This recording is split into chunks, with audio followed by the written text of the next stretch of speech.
This is my recap of Ink Master Season 4, Episode 9, Tag Team Tats. So now it's super clear why we didn't lose anyone last episode. We have 6 people, and this is a challenge where they pair people up. So clearly, they had to have 6 people. They eliminated someone, it wouldn't have worked. Anyway, we open up with Scott talking about how he runs the whole show, apparently. So they're saying that, Melissa could just slam out some awesome tattoo and make it to the top 3, and he's like, I won't let that happen. And Sausage and Halo are like, well, it's not really up to us. She could do a good tattoo. And Scott's like, oh, well, I'll make sure that won't happen. And I'm like, he's not the judge. He's not in charge of this show. I just find every week I like him less. And I hate to say it, but Maddie's in that same boat. So ever since he's kind of ganged up with Scotty, I've just found his attitude to be really piss poor, we'll say.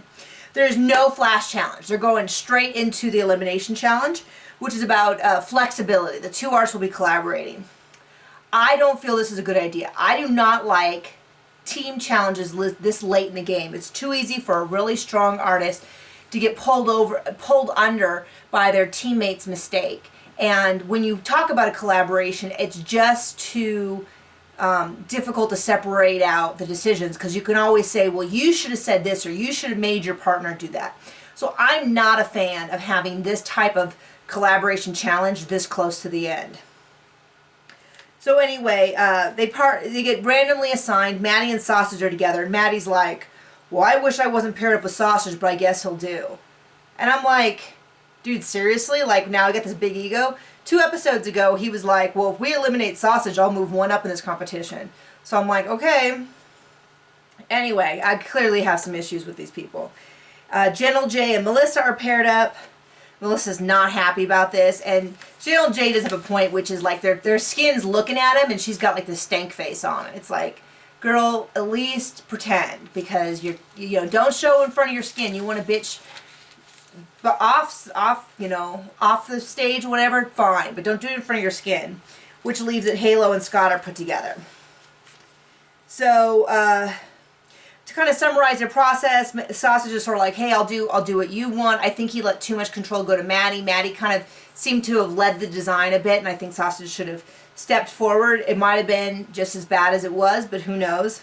Gentle J and Melissa, pretty much no compromise. They each developed elements of the design, kind of put them together, and then worked on their own areas. Not the best way to go. Halo and Scott, they just seem to be butting heads a lot. Scott super micromanaged Halo, but seemed to work. So Halo and Scott, they just love it. They think it's great. Clear that they're the winners. The other 2 designs are both considered weak. Like I said, with the design process, Gentle J and Melissa just kind of have these elements that don't match up real well. The design was a little bit like they put like cookie cutter, like. Now the problem with Sausage and Maddie's is that it doesn't read very clearly. It is technically good, and I think this is probably the best guest judge we've had so far, because he was really clear in his criticism. Technically it was perfect. Design-wise, don't like it, but the guy's like, technically it's good, so you can't, technically it's more important than design-wise. In the end, Halo and Scott win. Sausage and Maddie barely eke through. Gentle J and Melissa are in the bottom. And the way they're going to deal with it is that they're going to do a head-to-head competition with a design that's given to them by the guest judge. Now, what I didn't like is Maddie and Scott are right in there, like, coaching her through it. I thought it was pretty, I don't know.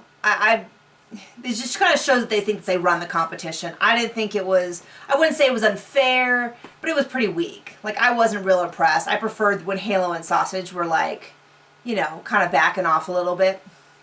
It does seem that the critiques in the advice they gave her is what helped her win over Gentle J. It was very, very, very close in the end. But in the end, Gentle J goes home. I'm okay with that, just because I did feel that he's one of the weakest ones, so I'm okay with it. But as he's leaving, he's saying basically it took her plus 2 people mentoring her to beat him. And he's right, because it was really, really close in the end. So I think in some ways it sort of undercut her own success by having him get in there. But they don't care, because they plan on taking her out next week anyway. And that's my recap of Ink Master.